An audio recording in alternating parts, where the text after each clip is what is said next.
peu de chez lui et on le remercie d'avoir accepté d'être avec nous pour parler au-delà de sa propre, je dirais, production, de ses propres livres.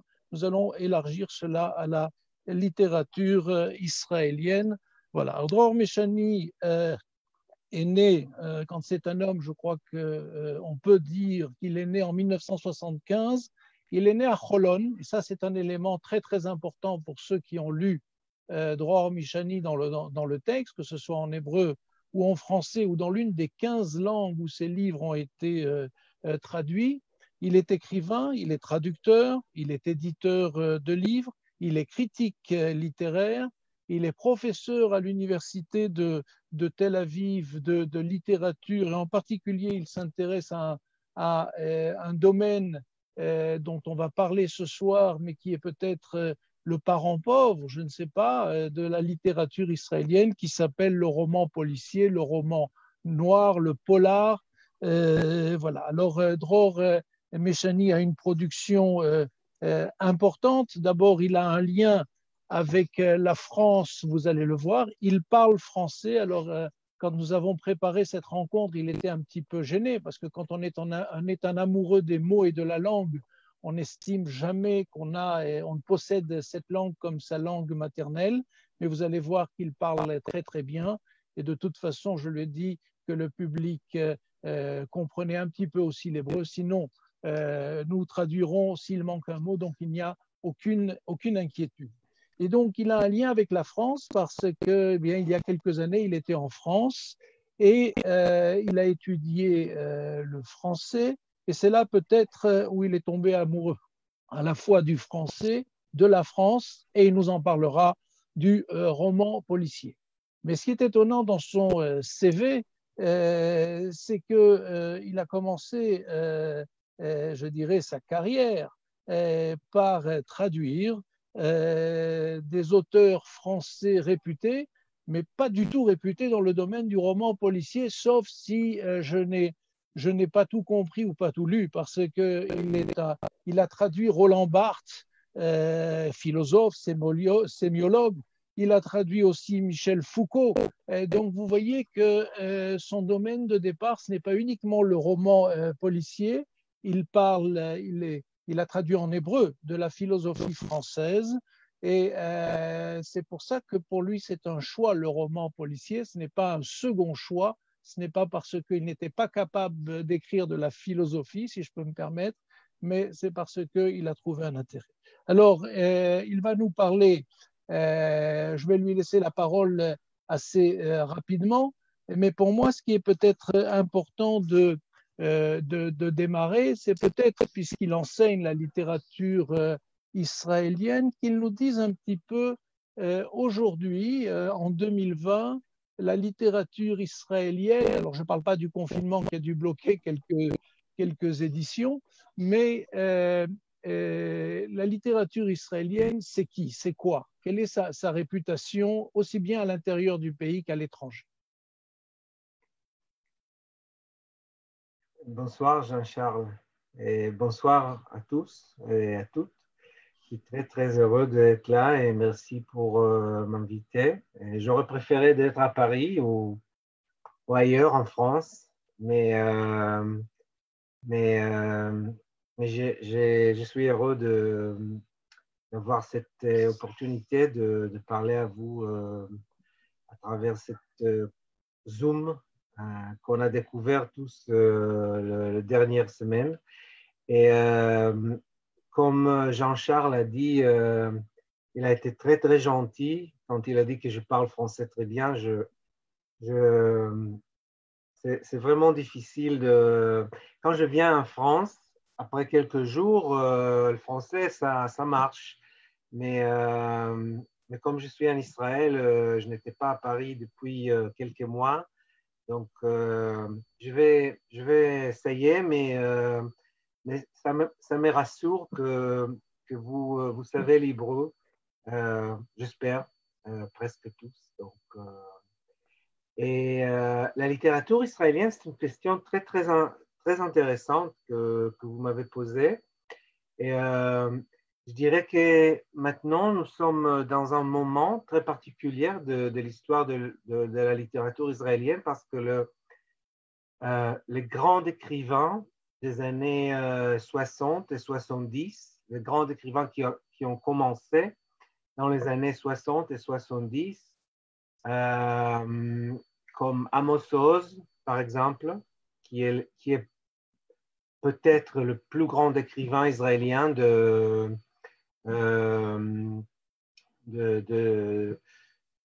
Hamishim Shanim Achronot, Les excusez-moi. 50 dernières années. Ouais. Et il a été disparu il y a une année. Une grande écrivaine israélienne qui s'appelle Ronit Matalon, qui a été une très bonne amie à moi aussi, et est mort il y a 2 ans. Et donc, il y a une génération de très grands écrivains qui nous quittent, malheureusement. Et maintenant, c'est une génération des écrivains des années qui ont, la plupart sont nés dans les années 60 ou 70. Et on n'a pas la même, je dirais, des écrivains qui sont très, très en, mashpi'im, influencés. Qui influence. Oui. Euh, il y a David Grossman, mais c'est presque ça. Et il y a des écrivains qui écrivent de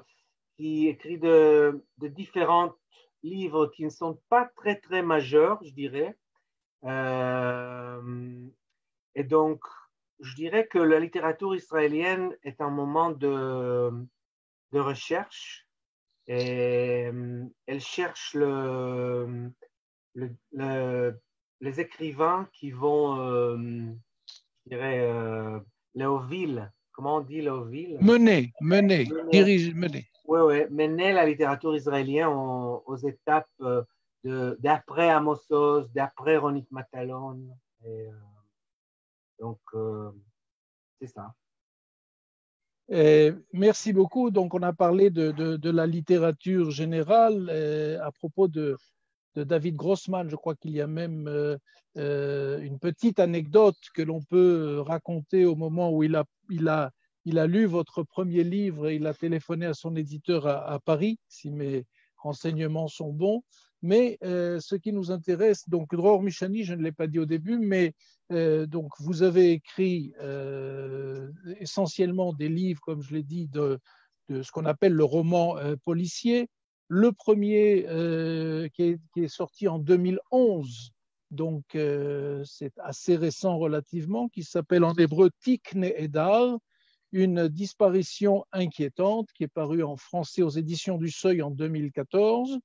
Et dès ce premier livre, eh bien, il a été adapté au cinéma en 2018 par Eric Zonka sous le titre Fleuve Noir, avec, je dois dire, un certain nombre d'acteurs de premier plan, comme Romain Duris ou Vincent Cassel et d'autres. Donc, pour un coup d'essai, ce fut un coup de maître. Le deuxième livre est paru 2 ans plus tard, en 2013, Efsharut Shel Alimut, en français La violence en embuscade, traduit en 2015, toujours au Seuil. Le troisième livre, sorti en 2015, à Ish Ratza Ladat Lakol, et en 2015, traduit en français Les doutes d'Abraham, qui est sorti en 2016.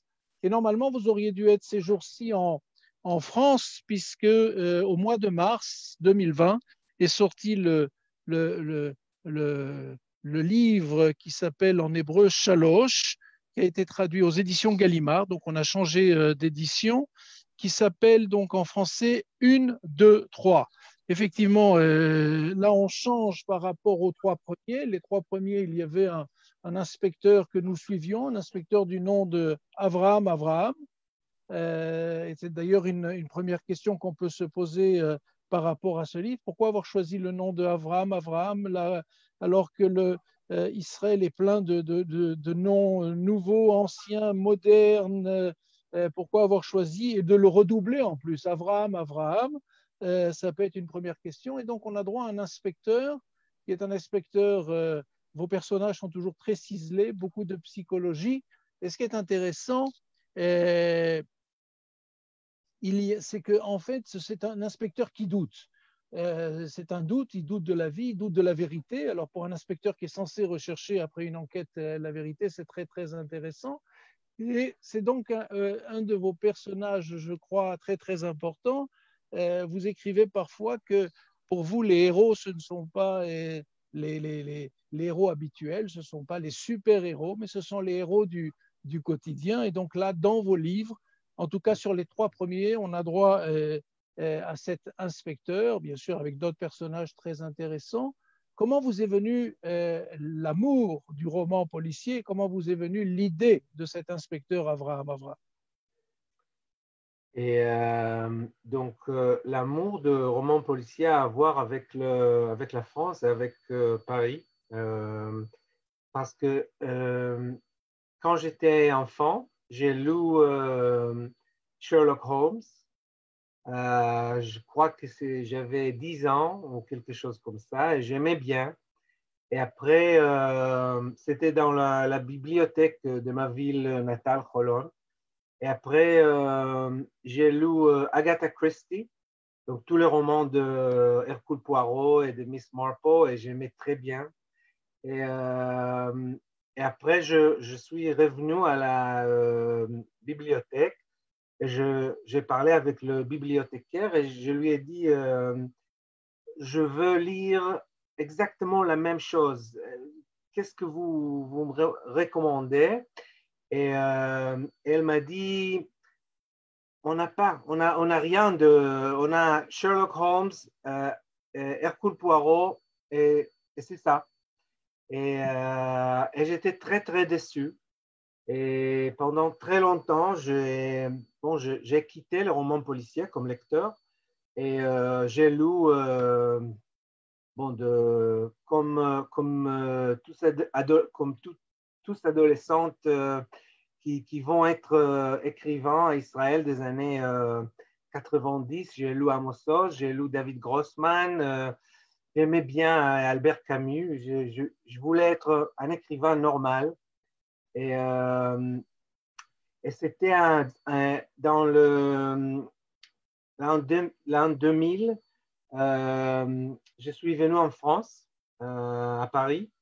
Je voulais apprendre le français. Je n'ai parlé un mot de français. Je voulais absolument connaître le français et je dirais que la mission était de lire Balzac en français. C'était ça.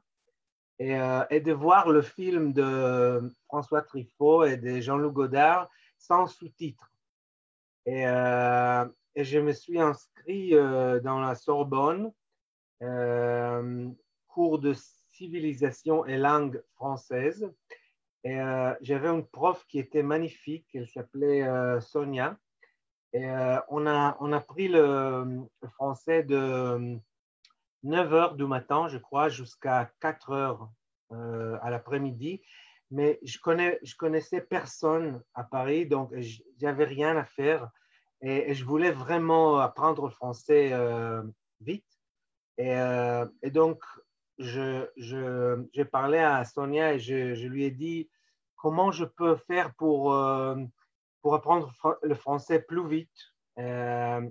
Donc, elle a dit il y a 3 méthodes d'apprendre le français. Et j'étais sûr que ça va être avoir une copine française parce que c'est ça que mon oncle m'a dit tout le temps. Mais ce n'était pas ça, c'était lire les classiques, lire les classiques, lire les classiques. Et bon, j'étais à Paris 3 semaines. Comment je vais lire Balzac, Flaubert en français? Et, mais j'étais très, très bon étudiante. Et j'ai dit, OK, je commence par quoi?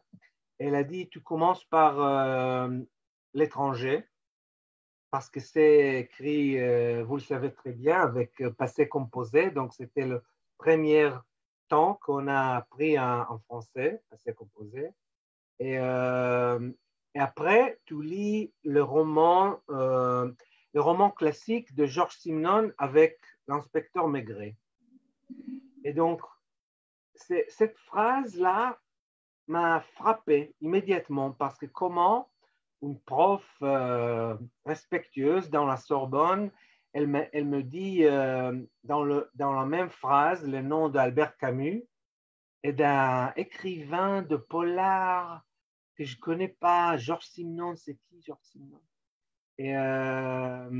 Et comment elle traite des romans policiers comme les romans classiques de la littérature française. C'était vraiment bizarre pour moi, arrivant d'Israël. Mais j'étais bon élève et j'ai acheté le livre de Maigret dans le livre d'occasion de Boulevard Saint-Michel et j'ai commencé à lire et j'ai commencé à apprendre le français. Et au fur et à mesure que j'ai appris le français, j'ai tombé amoureux. Je dirais que j'ai tombé amoureux de nouveau du roman policier. Et donc, j'ai commencé à lire, après le roman de Maigret, j'ai commencé à lire toute l'histoire du roman policier français, d'Émile Gaboriau, Alfred Vargas. Et après, j'ai commencé à lire la tradition américaine, britannique et aussi européenne dans la langue française d'abord. Donc, Dashiell Hammett, Raymond Chandler, toute la série noire, Jim Thompson, David Goodies, tout ça, j'ai commencé à lire en français. Et quand je suis revenu à Tel Aviv, c'était un an après, j'étais convaincu que je vais écrire, pas un roman, mais une thèse sur le roman policier. J'avais une question que je voulais aborder et c'était pourquoi ce genre de roman policier, pourquoi il a été inventé dans le 19e siècle par Edgar Allan Poe et après pourquoi il a été tellement populaire et pourquoi il n'a pas été populaire en Israël. Pourquoi il n'a été presque pas traduit en hébreu. C'est pour cela que la bibliothécaire à Holon m'a dit qu'il n'y a pas. Il n'y a pas de. Il y a Sherlock Holmes et Hercule Poirot, et c'est ça. Et pourquoi il n'y avait presque pas de romans policiers en hébreu. Et c'était une. Donc j'ai commencé à développer cette thèse de doctorat, mais après quelques ans, j'ai compris que je ne veux pas écrire une thèse de doctorat et que je veux écrire un vrai roman policier en hébreu avec un inspecteur qui va se balader dans les rues de Holon où j'ai grandi et qui est je dirais le fils spirituel de Maigret et de Martin Beck et de Montalbano et de Adamsberg et de tous ce détectives que j'aime bien. Et c'est ça. Et quant au nom, je devais choisir un nom et, pour l'inspecteur. Et je savais que je voulais un nom qui soit mémorable. J'ai voulu un nom qui soit réaliste. Réaliste, oui, réaliste, Oui, non? réaliste, oui. Donc, un nom qui. Donc, j'ai choisi un nom d'un garçon qui était dans mon classe, Kita. Classe, oui. Ma classe, oui. Oui, dans ma classe de l'école à Holon. Il s'appelait Avi Avraham. Et donc, Avi Avraham, Avraham, c'est mémorable. Et c'est vraiment, je vous jure, c'est la vérité, que c'est seulement après que le livre a été sorti, il y avait un lecteur qui m'a dit, je sais pourquoi vous avez choisi Avraham. Et je lui dis pourquoi. Il a dit parce que ces romans-là, ils traitent la grande scène biblique de la Akedah. Comment on dit Akedah? Alors, en français, on traduit par en fait, le sacrifice, mais c'est une mauvaise traduction. Il faut dire la ligature d'Yitzhak. La Ouais, ligature d'Yitzhak. ouais. Et donc, dans cette scène magnifique de littérature hébraïque, dans le moment où Dieu il va arrêter Abraham de sacrifier Yitzhak, il lui dit Abraham, Abraham, ne touchez pas le fils et votre fils. Et donc c'est là de cet Abraham qui est vraiment lié au livre. Je ne sais pas si vous connaissez le livre, mais le livre, c'est un livre sur un garçon, un fils qui a été disparu. Et donc, je ne peux pas dire plus, mais Tout à fait. On va laisser. Le problème des romans policiers, c'est qu'on ne peut pas les raconter, ou en tout cas, non, vous aviez dit dans une interview une fois où vous avez écrit que vous conseillez aux gens qu'un livre policier pouvait être lu deux fois, et pas une seule fois. Or, alors peut-être que ce serait intéressant. Comment on peut lire deux fois? Parce que les gens ont toujours l'impression qu'une fois qu'ils connaissent la fin de l'énigme, alors on peut offrir le livre à quelqu'un d'autre, à un de ses amis proches, parce qu'on l'a aimé ou le garder précieusement. Pourquoi on peut lire deux fois le même livre? alors, ici, il y a aussi une connexion, relation française, parce que moi, dès le début, j'avais cette théorie qu'on peut lire chaque roman policier deux fois. Euh, une fois avec les détectives, donc vous croyez aux solutions, à la solution du détective, et une fois contre le détective. Vous dites non, le détective a tort et je peux prouver que la solution est autre de la solution proposée par le détective. Et j'avais cette théorie et j'avais prouvé cette théorie avec quelques romans policiers très célèbres. J'ai donné un cours à Tel Aviv, à l'université de Tel Aviv, avec cette théorie. Et après quelques années, je suis en France et je vois dans une librairie un livre d'un écrivain français que maintenant j'aime très très bien. Et en fait, la dernière traduction que j'ai faite, c'est une traduction de lui. Il s'appelle Pierre Bayard et je crois qu'il est professeur à Paris, quelques nombres, non? Paris 8 ou Paris 13 ou quelque chose comme ça. Il est psychoanalyste et critique littéraire et il écrit des livres très très beaux et il a la même théorie. Et donc, j'ai lu son livre sur Hercule Poirot. C'est un livre qui s'appelle Qui a tué Roger Ackroyd et où il essaye de prouver que Hercule Poirot a tort dans la solution de ce fameux roman de Agatha Christie. Et, et je dirais, j'ai dit immédiatement, bon, j'ai trouvé l'ami Yadid Nefesh, comment on dit, le soulmate. Oui, mon ami, celui qui est lié par, on a comment dirais-je, lié par l'âme, Ouais, celui ouais, dont on est très proche. exactement, que je cherchais pendant des années. Et je cherche son email dans l'Internet et je lui écris, cher Pierre Bayard, j'étais très jeune à l'époque, cher Monsieur Bayard, j'ai lu ton livre, c'est magnifique et il y a des conséquences théoriques incroyables. Et il m'a répondu une phrase, euh, je ne sais pas, Mata Medaber, je ne sais pas de quoi vous parlez, et il n'y a pas de conséquences théoriques, mais c'est vrai qu'il y a de centaines de gens Chapim Pesha, Innocent. innocentes dans le prison littéraire, et moi, je vais les chahrer, Les libérer. le libérer.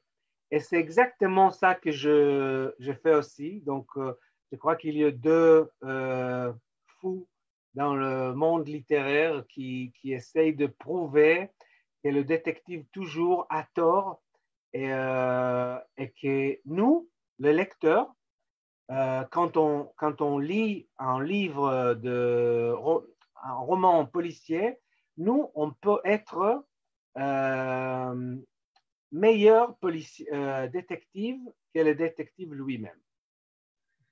D'ailleurs, ce qui est très intéressant, c'est que ce fameux inspecteur Avraham, et évidemment, merci de l'avoir précisé, mais quand j'ai lu le livre et j'ai vu ce nom, de suite, j'ai pensé effectivement à la Torah, à la Bible, où l'on raconte cette histoire. Et d'ailleurs, ce qui est très intéressant, c'est que la lecture midrashique nous dit que on s'est adressé à Abraham avec la voix de son père pour ne pas le choquer, pour qu'il écoute bien cette voix-là et qu'il arrête son geste terrible.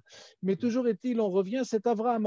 Alors, il doute, il cherche la vérité, et dans le début du premier livre, donc ce qui est formidable, c'est que, eh bien, dans la même journée, il reçoit 3 femmes, 3 mères, ce qui est intéressant aussi. L'image de la mère est extrêmement forte, et d'ailleurs, les femmes sont présentes, mais alors dans le livre qui est sorti au mois de mars, 1, 2, 3 en français, alors là, les héroïnes sont 3 et ce sont 3 femmes. Là, et on a rattrapé les 3 fois où il y avait un homme qui était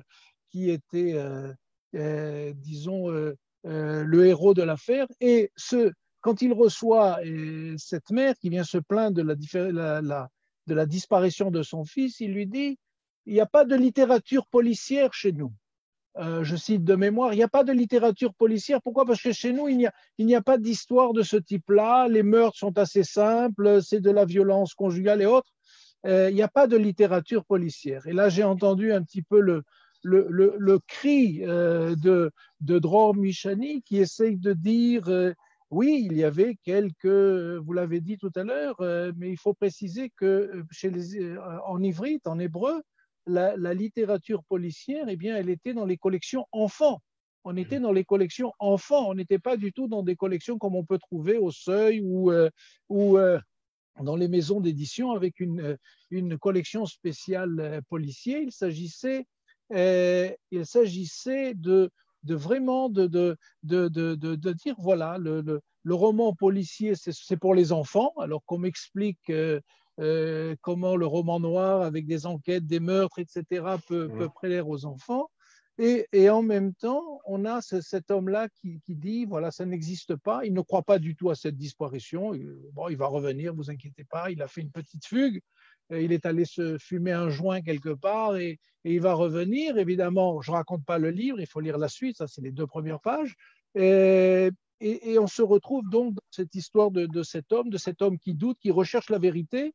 Et c'est un inspecteur assez intéressant parce que, en fait, son grand jeu, quand il rentre chez lui à la maison le soir, c'est de regarder la télévision, les enquêtes policières et de montrer à quel point ce qu'il voit n'est pas possible. Justement, que l'enquêteur que l'on voit, en général ce sont des séries américaines, eh bien, se trompe, etc. Donc il y a comme ça un double jeu de miroir, un jeu interne-externe, où l'on raconte une histoire et en même temps on l'autocritique, mais en même temps, je trouve qu'il ne s'agit que de littérature, c'est-à-dire quelle est la place réelle de la littérature aujourd'hui, de ce genre que l'on appelle le roman noir ou le roman policier aujourd'hui en Israël. C'est une très bonne question. Comme vous m'avez dit que je suis aussi un prof de littérature, donc c'est plus facile pour moi d'aller à l'histoire. Et donc, c'est vrai qu'il y avait le premier moment où on a essayé d'écrire le roman policier en hébreu. C'était dans les années 30. Dans les années 30, à Tel Aviv, il y avait quelques écrivains et journalistes qui ont essayé d'établir une série de romans policiers. Ils avaient fait quelque chose de très, très intéressant. Ils ont rencontré un inspecteur de police réel qui s'appelait David Tidhar. Il a été policier dans la police britannique qui a contrôlé le… Mandataire. Oui, oui, mandataire qui a contrôlé Eretz Israël. Et après, il a quitté la police britannique. Il est devenu le premier private eye, donc inspecteur privé ou détective privé à Tel Aviv. Et ces écrivains-là, ils ont approché oui, David Tidhar et ils lui ont dit vous allez nous donner votre nom et quelques histoires. Et nous, on va écrire des histoires policières à partir de ça. Et donc, la première histoire policière dans la littérature israélienne a été écrite en 1930 et il a un nom pas très original, c'est le meurtre mystérieux. Et si je vous raconte l'histoire de meurtre mystérieux, vous allez comprendre, je crois, immédiatement pourquoi il n'y avait pas de roman policier en hébreu. Donc l'histoire, c'est comme ça. Donc nous sommes dans les années 30, donc la communauté juive en Israël,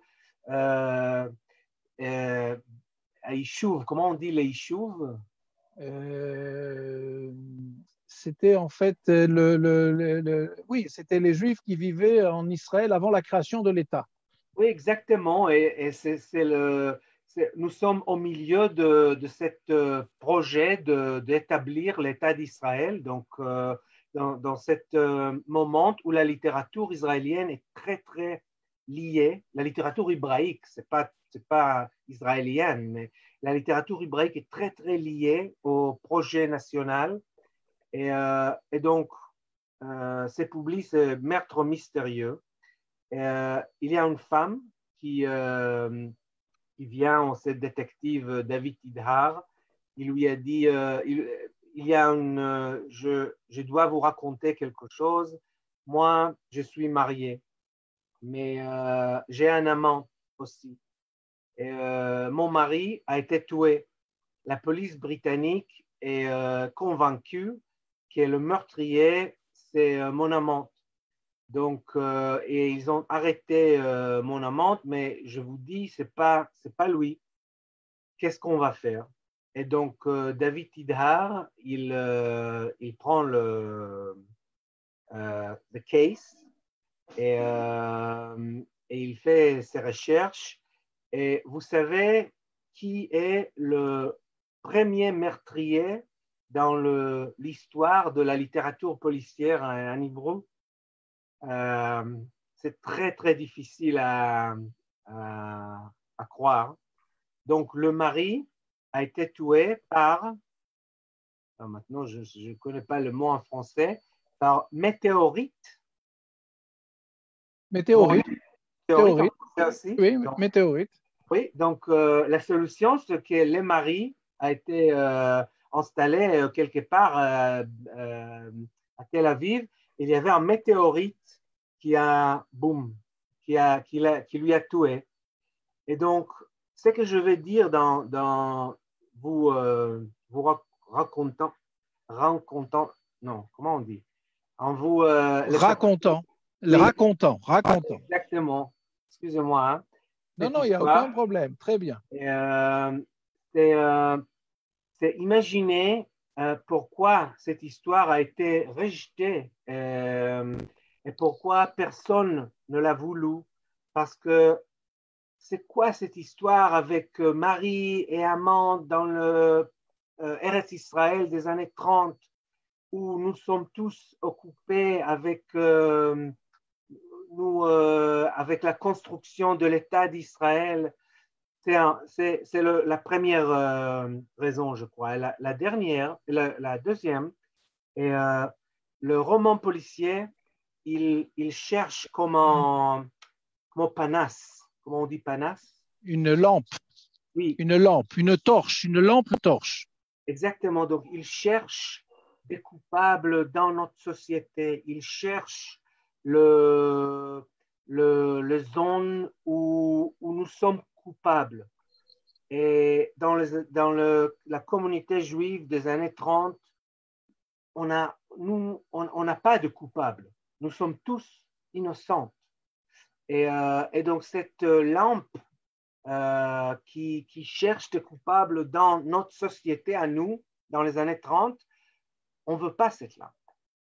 Et donc, comme vous avez dit, cette lampe a été atteinte pendant 50 ans où le roman policier a été écrit et traduit seulement comme un roman pour les enfants. C'est comme ça que j'ai découvert Sherlock Holmes à 10 ans dans la bibliothèque, dans la section enfants, et Agatha Christie aussi. Et c'est seulement dans les années 80, avec une très grande écrivain qui s'appelait Batia Gour, et que le roman policier israélien a été né vraiment. Un roman, je dirais, mûr et vraiment développé, et qui a réussi à combiner,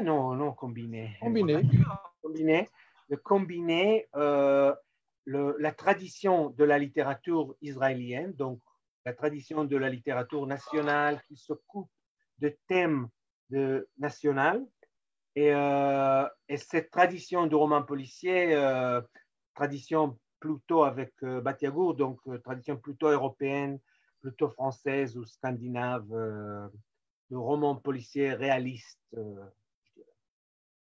Très bien. Effectivement, j'allais parler de Batiago parce que quand on parle, en tout cas, et traduit en français, quand on parle du roman policier, tout le monde pense à Batiagour qui est décédé relativement jeune en 2005. Tout le monde connaît meurtre au kibbutz, etc., etc. Et d'ailleurs, elle aussi, on retrouve le même commissaire Michael Ohayon, enfin Michael Ohayon, qui est marocain. C'était ce qui est aussi un élément très très important.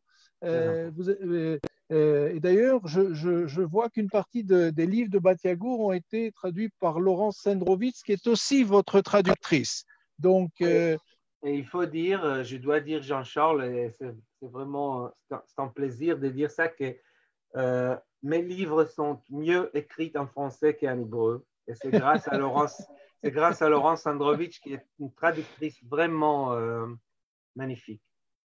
on lui dira, mais je dois dire aussi que quand on sait que le dernier livre, donc Chaloche, 1, 2, 3, a été déjà vendu à plus de 70 000 exemplaires en Allemagne, qu'il est resté en haut des ventes du Spiegel, etc., je me dis que peut-être que l'original en ivrite n'est pas mal, en hébreu n'est pas mal non plus. Je me dis, mais peut-être que on n'est pas d'accord. Mais non, je crois qu'il n'y a pas de souci là-dessus. Effectivement, donc il y a Batiagour avec son commissaire Michael Ohayon. Il y a aussi peut-être Shulamit Lapid. Il y a peut-être aussi de la même génération. Alors lui, il n'est pas né à Holon, mais il est né à Givataim. Je crois que c'est Liad Shoham. Donc il y a comme ça une génération, mais effectivement peut-être moins connue que les autres auteurs dont on a parlé tout à l'heure. Je vais me permettre, je ne sais pas si on l'a dit au début, nous sommes actuellement sur un live aussi à Facebook. Et il y a une possibilité, si certains ont des questions, de commencer à les écrire sur le chat pour que vers la fin de notre conversation, on puisse aussi les poser à notre invité. Donc, une littérature qui est une vraie littérature, d'après Dror Mishani, qui est peut-être pas toujours estimée. Et vous avez écrit, je crois, dans un texte que le fait qu'on ait un commissaire, Michael Ohayon, du côté de Shulamit Lapid, on a aussi un Izi Badiri, ça veut dire, si je peux me permettre, Avraham, il est Sfarad ou Ashkenaz? Oui, Avraham est moitié-moitié. Mais je crois qu'il s'identifie avec la moitié séfarade plutôt qu'avec la moitié ashkénaze. Et Donc, dans la série israélienne qui a été produite il y a 2 ans, il est l'acteur est Maurice Cohen, que vous connaissez peut-être de Fauda et tout. Et il est totalement séfarade et c'est vraiment c'est Abraham.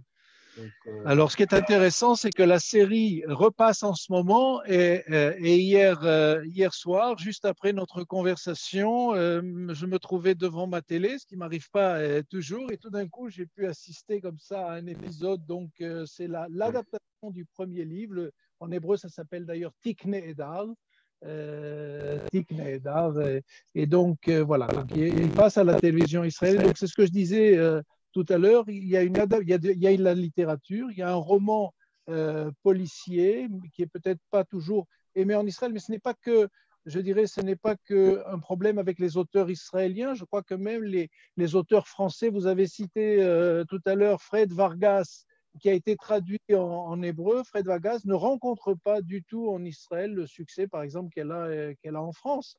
C'est ouais, c'est vrai, là un c'est vrai. problème. Est-ce que c'est Non, lié mais au il y a, fait que les Israéliens ont un problème avec les policiers? écoutez, euh, quand on me demande pourquoi Abraham est séfarade, je dis toujours qu'il y a plusieurs raisons. L'une qui est très, très importante, encore, je veux toujours écrire des romans réalistes, des romans qui racontent la vérité de la société israélienne, la vérité le vrai crime en Israël et je dirais la vérité de la police en Israël. Et la police en Israël, historiquement, c'est l'organisation de sécurité qui est séfarade. Et dès le début de l'État d'Israël, et c'est pour cela, et c'est pas gentil à entendre ça, mais c'est pour cela que la réputation de la police en Israël était moins bonne que la réputation de Mossad, au Shabak, bien sûr le Tzahal. Et donc, il y a beaucoup de blagues sur la police israélienne. D'ailleurs, tous les ministres de la police étaient séfarades, très Ah ouais, longtemps, exactement. Exactement. dans les années 50 et 60. Ouais, exactement. Et si vous connaissez, je suis sûr que plusieurs de vous connaissent le film magnifique de Ephraim Kishon qui s'appelle Le policier Azoulay, À qui est Choter Azoulay. Achoter Azoulay, qui est vraiment le symbole du policier dans la littérature, dans la culture israélienne. Donc, le policier Azoulay, il est vraiment, il est touchant, on l'aime beaucoup, mais il n'est pas très brillant. Hein? Il n'est pas un inspecteur. Et, euh, et, donc, et donc, une autre raison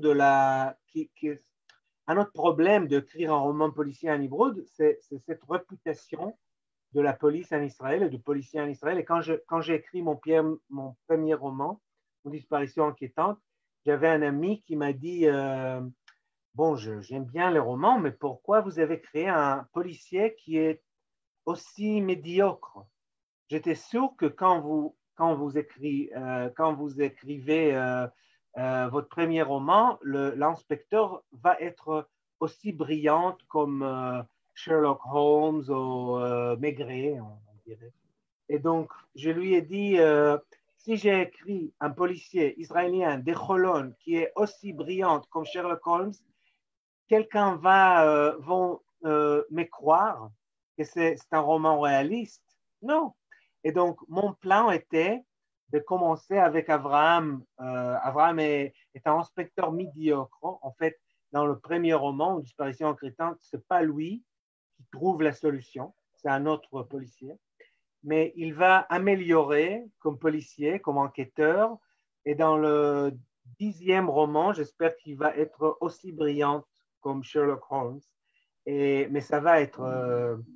Le lecteur va croire. Hein. Donc, J'espère. Alors, on a une ouais. question de Marguerite qui demande « Qu'avez-vous pensé du monstre de mémoire de Yishai Sarid ?» Les monstres de mémoire, c'est le livre sur l'Holocauste. Je Je crois, j'essaie crois. de… Oui, oui, oui, tout à fait. Je l'ai lu quand il a été publié en hébreu, c'était il y a 3 ans, je crois. J'ai bien aimé, mais je n'ai pas gardé une mémoire très, très forte. D'accord. Très bien. On parle sous la surveillance de Roland Barthes. Hein. Je vois la photo, elle est derrière. Il a l'air de s'adresser à nous par-dessus l'épaule de Dror. Qu'est-ce Roland qui, Barthes est toujours présent. je vois, mais Ouais. qu'est-ce qui vous a intéressé dans ce personnage complexe qui était Roland Barthes? C'est vraiment difficile à dire, hein. C'est presque mystérieux. Quand quand j'ai commencé à lire en français, j'ai découvert par hasard j'ai connu Barthes avant. J'ai connu les textes, les grands textes de Roland Barthes en hébreu, mais je n'ai pas connu le journal de Roland Barthes. Et quand j'étais à Paris et j'ai commencé à lire, je suis tombé par hasard euh, je me suis trouvé avec ces textes qui s'appellent Les soirées de Paris. Je ne sais pas si vous connaissez ce journal magnifique qu'il a écrit 1 an avant sa mort et qui a été publié 7 ans avant sa mort. Et j'ai écrit ce journal et j'ai lu ce journal et j'ai su que je dois traduire ce journal, que ce journal est vraiment un texte qui est très, très intime pour moi. Et j'ai su, dans ces moments, je n'étais pas écrivain à ce moment-là, hein, j'ai voulu écrire, mais je n'arrivais pas. Et j'ai su que ce livre de Barthes, ce journal de Barthes, va être, je dirais, une porte pour moi, pour l'écriture. Donc, je vais commencer à écrire par traduire Barthes, que je vais chercher ma voix Oui, oui. à travers cette imitation de la voix de Barthes. Et, euh, et après, je suis devenu un grand fan, hein, et je connais par cœur des textes de Roland Barthes. Et je dois dire que l'année dernière, euh, j'ai fait pour la première fois quelque chose qui a été vraiment pour moi l'aventure intellectuelle la plus excitante que j'avais fait. Euh, je ne sais pas si vous connaissez, mais quelques semaines avant sa mort, Roland Barthes a terminé un cours au Collège de France qui s'appelait La préparation du roman. C'était un cours qu'il a donné pendant quelques mois et où il a préparé à écrire un roman. Et donc, mon rêve a été de donner son cours. Donc, pas de donner un cours sur le cours de Roland Barthes, mais vraiment de donner le cours de Roland Barthes à mes étudiantes à moi. Et donc, j'ai fait ça il y a 1 an et c'était vraiment un mind-blowing, comme on dit en anglais. Et si vous devez retenir un livre de cette conversation, ça doit être la préparation du roman. Alors, une autre question. Je salue Iris Pétel qui pose la question. Elle est à Marseille, elle n'est pas à Paris, elle n'est pas. Donc, je la salue. Elle travaille beaucoup avec l'Organisation sioniste mondiale puisqu'elle s'occupe des Ulpanim, qui est une activité très importante pour que les Français, pour tous ceux qui nous écoutent, puissent bientôt lire Dror Meshani dans le texte, en ivrite, et non pas uniquement dans l'excellente traduction de Laurence Sandrovi. Et donc, elle écrit « Je dois avouer ma surprise et la fascination de lire un policier en hébreu. Pourquoi cette fascination pour l'absent? Je ne sais pas, vraiment. Malgré presque 20 ans que je me coupe de romans policiers comme auteur, comme éditeur, comme critique, comme prof. C'est toujours un peu mystérieux pour moi. Je crois que cette position du roman policier, cette position de l'enquêteur, cet essai d'interpréter le monde, de comprendre le monde, me touche beaucoup. Et il y a aussi une raison peut-être plus, je dirais, psychologique, peut-être. Il y a un moment dans le roman, mon troisième roman, qui s'appelle Le doute d'Abraham, où il y a un personnage qui s'interroge Abraham. Et elle lui demande pourquoi vous êtes devenu policier. Et quand j'ai écrit cette scène, j'ai pensé qu'elle me demande, moi, pourquoi vous êtes devenu un écrivain de romans policiers. Et Abraham dit, en fait, ce n'est pas lui qui dit ça, c'est sa copine qui dit ça pour lui. Et elle dit, Abraham, elle aime être proche à la douleur. Et quand on écrit un roman policier, pour moi, un roman policier comme j'écris moi et comme j'aime à lire, on est toujours proche de la tragédie, de la mort. Donc peut-être c'est ça aussi, mais je ne sais pas pourquoi. Hein. Merci beaucoup. Alors Clémence demande, en créant ce personnage, on a un petit peu parlé tout à l'heure, en créant ce personnage Abraham, votre but était-il de restaurer une image plus positive du Sfarad en général en Israël? Non, mais en même temps, c'est vrai que jusqu'à l'année 80, il n'y avait pas beaucoup de personnages majeurs, importants, séfarades dans la littérature israélienne moderne. Et c'est vrai que c'est à travers les romans policiers, on a parlé de Michael Ochayon de Bat Yagour, qui a été vraiment l'un des premiers personnages séfarades Amitim, hein? Vraiment Réel, un vrai personnage principal. Donc, c'est vrai que c'est pas une motivation.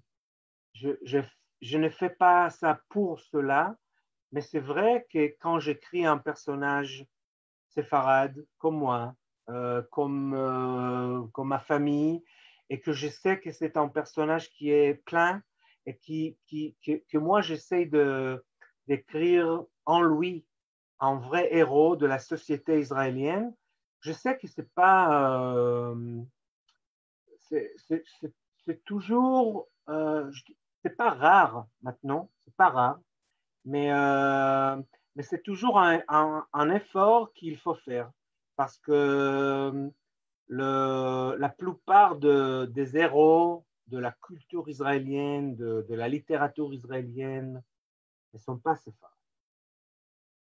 Oui, alors c'est important de savoir que effectivement, enfin, votre père est né en Israël, je crois, à Tel Aviv, et lui-même était d'ailleurs, il était député à la Knesset avant quelques années avant de Pendant décéder, 2 ans. pendant Ouais. 2 ans. Mais la famille est originaire de Syrie, c'est cela? Oui, d'Alep et de Beyrouth. Et de Beyrouth. Donc Syrie et Liban. Donc Oui. on voit les origines tout à fait. Alors il y a une question de Yael David que je salue. Est-ce que tu connais Olivier Norek? Qui écrit sur l'Eskimos, peut-être. Personnellement, je ne l'ai pas lu, donc peut-être que c'est lui. C'est Euh, un écrivain français de Toulouse qui est je aussi d'ailleurs un officier, un policier de police en France. je pas lu, je pas lu, malheureusement, mais je vais lire si c'est intéressant. Voilà, donc un conseil de lecture, il sera peut-être un jour traduit en hébreu, mais en attendant, on peut le lire en français. Alors, on s'approche tout doucement de la fin. Il nous reste une question de Brigitte et on arrivera à notre conclusion, je pense en tout cas. Je me tourne vers les organisateurs. Alors, la question que pose Brigitte, c'est avez-vous envie d'écrire des romans qui ne seraient pas des policiers, comme par exemple Henning Mankell? Et écoutez, mon dernier roman, 1, 2, 3, c'est pas vraiment un policier. C'est un roman qui, ce que j'ai voulu faire avec 1, 2, 3, c'est une aventure, on dit, non? Aventure? Une aventure, oui. Aventure de forme, donc de structure narrative. Et donc, j'ai dit parfois que c'est un roman policier où on ne sait pas si un policier va venir. Et c'est un roman de crime, un crime novel, où on ne sait pas s'il y aura des crimes. Et donc, c'est pas vraiment un policier. Et donc, c'est la première fois que je me suis permis d'expérimenter, je dirais, dans la forme. Et ça m'a plu beaucoup. Et donc, je vais m'expérimenter beaucoup plus, je crois. Mais je vais absolument rester dans le domaine du polar que j'aime bien. Pour le moment, hein. Pour le moment. Mais quand on a commencé avec Barthes et Foucault, on peut aussi voguer vers d'autres horizons ou vers d'autres collections, il n'y a pas de problème. Alors peut-être pour conclure, on nous dit il faut lire Norek et Jonquet. Voilà, c'est sans préciser, c'est un conseil de lecture. Il faut lire Henning Mankell aussi. Il faut lire Henning Mankell aussi. Voilà. Et Manchette. J'aime bien Manchette. Est-ce que vous avez lu Manchette? Alors, en tout cas, il y a parmi nos auditeurs et spectateurs du jour des responsables de structures culturelles de la communauté juive de France et certains organismes, je pense par exemple à Neuilly, il y a un salon du livre et je pense qu'ils seraient très très contents de recevoir un écrivain israélien parlant aussi bien le français lors d'une prochaine édition. Vous êtes très, très gentil, Jean-Charles. Excusez-moi, hein, le français, ça va s'améliorer. Justement, puisque ça va s'améliorer, donc ça sera encore plus important, je suis sûr. Voilà, et Clémence confirme, disant Manchette est un des plus grands auteurs noirs. Donc, nous sommes d'accord. Alors, peut-être pour conclure, avant de laisser la parole à Visana à nouveau pour conclure cette séance, comment vous voyez la littérature israélienne dans les 10 ou 20 prochaines années? Quel avenir à la littérature israélienne? J'espère bien qu'il va avoir plus de livres qui sont écrits dans de différents genres littéraires. Vous savez qu'il y a presque pas de romans de science-fiction en hébreu, par exemple. Il n'y a pas de romans de fantasy en hébreu. La littérature israélienne est très, très conservative, on dit. Très réaliste, les romans psychologiques comme au 19e siècle. C'est bon, moi j'aime bien le roman du 19e, mais quand même, la littérature nous offre beaucoup plus de ça. Et donc, j'espère que la littérature israélienne va s'expérimenter. Moi, je vais faire ça. J'espère. Merci beaucoup, vraiment, Dror. Je tiens à te remercier. Pour moi, c'était très, très enrichissant, très émouvant, très intéressant. Et puis, contrairement à tout ce que l'on fait d'habitude en Israël, on n'a pas parlé politique pendant 1 heure, on a parlé littérature, ce qui est toujours très, très, très agréable. C'est ça le plaisir. En tout cas, sache que tu as une invitation à Neuilly au mois de novembre pour le Salon du Livre, que tu as une invitation à Marseille où tu es attendu pour le Salon du Livre de la Viso. La Viso de Jérusalem aussi. Donc, tu vois, et je ne vais pas oublier Toulouse, en plus je connais très bien Frédéric. Donc, tu vois, et je pense que l'OSM se fera un plaisir d'organiser tout cela. En tout cas, merci beaucoup. Je te remercie et je salue les organisateurs. Merci à vous. Et bonne santé. Stay safe.